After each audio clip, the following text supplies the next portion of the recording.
Анан экинчи вопрос. Биздин төрагабыздын, вице-спикердин тагдыры эмне болот? Эмненин негизинде алынды келип, БШКнын төрагасы келип бизге бир информация берип койсун, түшүндүрүп.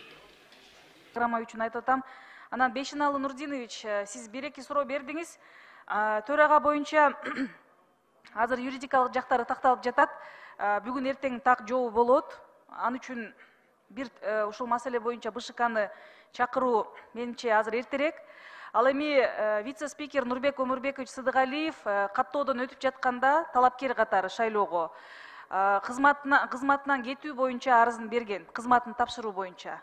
Анын кызматы азыр бош. Соңку микрофонго чыксаңыз, Бейшеналы Нурдинович, регламентке ылайык иштей беребиз. 6-чы микрофон.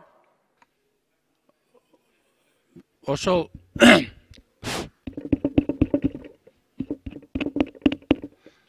Айда Камчыбекова, сиздин жообуңузга түшүндүм. Ошол вице-спикердин орду эмне болот?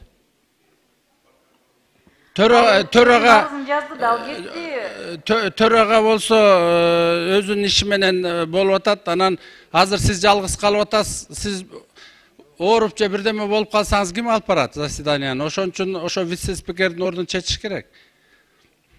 Макулмун, аны ошол палата сиздер чечесиздер. Карап чыгып, арызы берилген.